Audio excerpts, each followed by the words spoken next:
Halo semuanya, selamat datang lagi di podcast Textcast. Di sini kita membahas diskusi hukum dan perpajakan digital.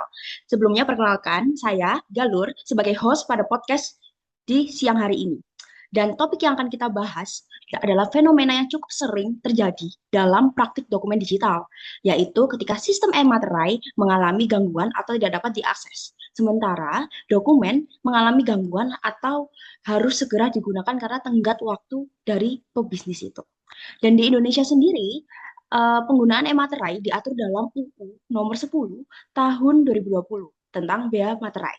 Dalam undang-undang tersebut disebutkan bahwa materai merupakan pajak atas dokumen yang digunakan sebagai alat, bukti, atau dokumen yang bersifat perdata.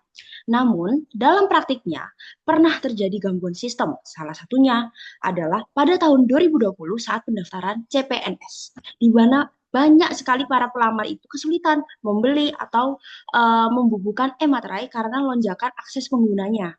Dan hari ini kita akan membahas mengenai fenomena ini dari dua perspektif, yaitu dari pemerintah sebagai penyedia sistem e-materai dan perspektif para pebisnis sebagai wajib pajak. Dan langsung saja kita mulai ya podcast pada kesempatan kali ini. Sebelumnya mungkin saya bisa tanya-tanya dulu nih sama Andini selaku dari pemerintah ya. Boleh nggak jelasin ke kita dulu, sebenarnya e-materai menurut aturan yang berlaku di Indonesia itu seperti apa ya? Izin jawab ya. Jadi, menurut Undang-Undang Nomor 10 Tahun 2020 tentang bea materai, materai sendiri itu adalah pajak yang dikenakan atas dokumen tertentu, terutama dokumen yang digunakan sebagai alat bukti di pengadilan atau dokumen yang menyatakan nilai uang. Nah, saat ini tarif bea materai itu yang berlaku adalah Rp10.000 per dokumen, baik dalam bentuk materai fisik maupun e-materai. Jadi e-materai sendiri itu merupakan materai elektronik yang diterbitkan oleh Perusahaan Umum Percetakan Uang Republik Indonesia atau Peruri sebagai lembaga resmi negara. Oh, seperti itu. Nah, sekarang coba deh kita tanya ke dari sisi pebisnisnya, yaitu ada dari saudara Armin. Nah, kira-kira dari sudut pandang pelaku usaha ya, atau pengguna dari dokumen itu sendiri, seberapa penting sih penggunaan e-materai dalam kontrak digital?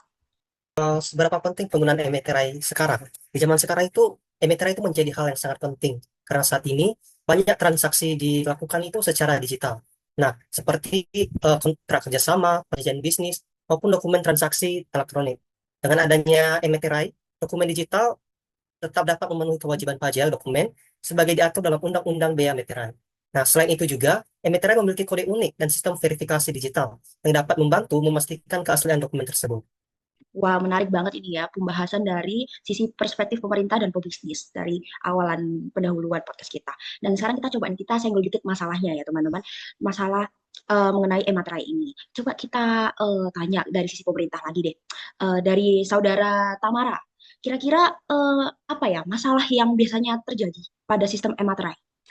Oke, mungkin salah satu masalah yang pernah terjadi itu lonjakan jumlah pengguna dalam waktu yang bersamaan, sehingga sistem itu mengalami gangguan. Contohnya itu pada tahun 2020 saat pendaftaran calon pegawai negeri sipil atau CPNS, yang dimana jutaan pelamar ini harus menggunakan e-materai untuk melengkapi dokumen pendaftaran mereka.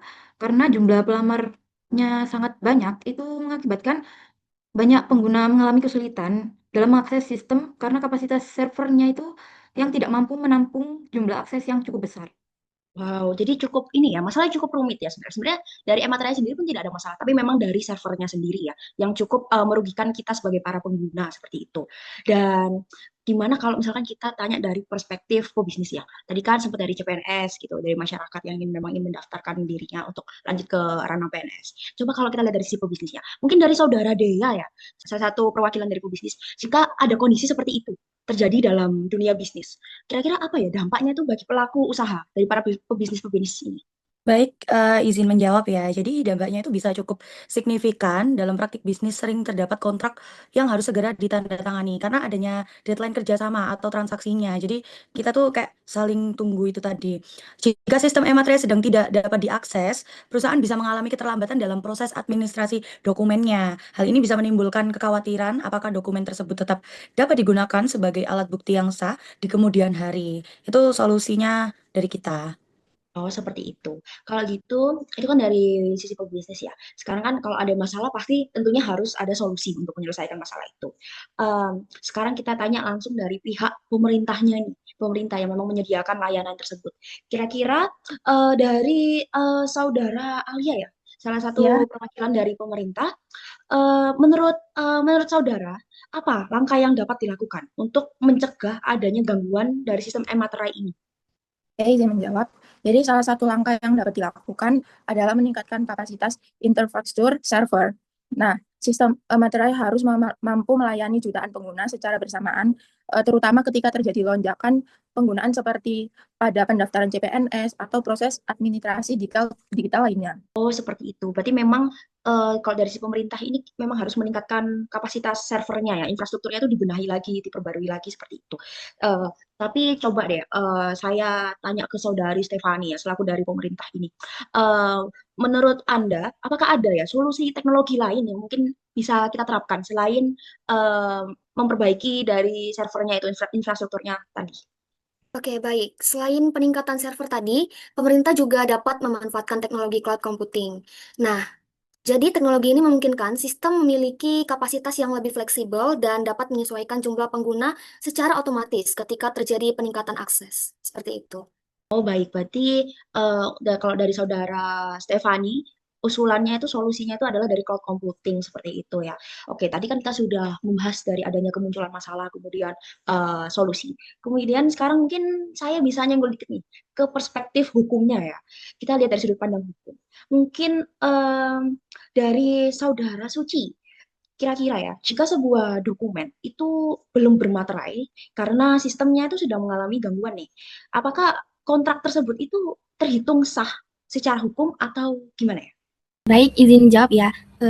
Dari menurut pasal 130 KUHP Perdata, suatu perjanjian sebenarnya dianggap sah-sah saja jika memenuhi 4 syarat utama. Yang pertama yaitu ada kesepakatan antara para pihak yang membuat perjanjian. Yang kedua yaitu para pihak tersebut harus cakap secara hukum. Yang ketiga, harus ada objek atau hal yang diperjanjikan. Dan yang keempat, yaitu tujuan dari perjanjian tersebut tidak boleh bertentangan dengan hukum.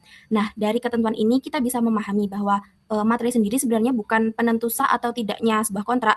Jadi meskipun sebuah dokumen belum bermaterai, kontrak tersebut tetap bisa dianggap sah selama keempat syarat tadi terpenuhi. Baik, jadi gitu ya kalau misalkan dari sisi hukum dan dari ada undang-undang hukum perdatanya ya memang. Oke, mungkin sekarang coba saya pengen tahu deh, kira-kira fungsi dari materai itu sebenarnya apa ya dalam dokumen itu? Kalau misalkan dari sisi apa ya administratif gitu, coba mungkin saudara Angel bisa boleh menjelaskan ya? Baik, izin menjelaskan untuk fungsi materai itu sendiri yaitu sebagai pajak atas dokumen dan sebagai syarat administratif ketika dokumen itu akan digunakan sebagai alat bukti di pengadilan. Hal ini juga dijelaskan dalam Undang-Undang Bea Materai Nomor 10 Tahun 2020. Oke, baik. Mungkin ya cukup menarik ya topik pada hari ini. Cuma saya ingin tahu nih kira-kira ada lagi nggak ya solusi jika tuh dokumen tuh belum bermaterai saat sistem mengalami gangguan. Itu kan cukup kontroversial ya. Sepertinya mungkin saudara Alif mungkin bisa menjawab ya mengenai masalah tersebut. Nah, di dalam praktik hukum terdapat konsep Nazigelan, yaitu pembubaran materai. Kemudian, artinya dokumen yang belum bermaterai tetap dapat dibubuhi materai di kemudian hari ketika dokumen tersebut akan digunakan dalam proses hukum. Menurut saya gitu sih. Oh, seperti itu. Menarik, menarik. Berarti tidak bisa dibubuhi dengan materai ya, karena memang dokumennya itu jika akan digunakan untuk proses hukum. Oke, tadi podcast hari ini cukup menarik ya teman-teman semuanya dari adanya masalah kemudian dilampirkan adanya solusi, kemudian ada saran-saran dari dua perspektif yang berbeda nih dari antara pemerintah dengan pebisnis. Mungkin bisa sedikit saya simpulkan ya mungkin dari hasil diskusi dan podcast pada kesempatan kali ini ya. Mungkin dari diskusi kita hari ini bisa disimpulkan bahwa gangguan sistem e-materai memang dapat terjadi dan pernah terjadi terutama ketika jumlah dari pengguna ini sangat besar. Namun, terdapat beberapa solusi yang bisa dilakukan. Jika dilihat dari sisi pemerintah, solusi itu bisa berupa peningkatan infrastruktur server dan penggunaan teknologi cloud computing tadi. Kemudian kalau misalkan dilihat dari sisi hukumnya ya, kontrak itu tetap sah selama tetap memenuhi syarat perjanjian menurut pasal 1320 KUH Perdata dan kewajiban materai dapat dipenuhi kemudian melalui mekanisme Nasigelen yang sebelumnya sudah disampaikan oleh saudara-saudara sekalian. Mungkin segitu saja ya podcast pada kesempatan kali ini. Terima kasih sebelumnya saya ucapkan untuk seluruh peserta yang sudah hadir dan meluangkan waktunya untuk menjawab dari keresahan-keresahan dan masalah yang ada di masyarakat. Sampai jumpa pada diskusi dan sampai jumpa pada podcast berikutnya. Terima kasih. Terima kasih Dadah. kembali. Diskusi. Terima kasih. Terima kasih.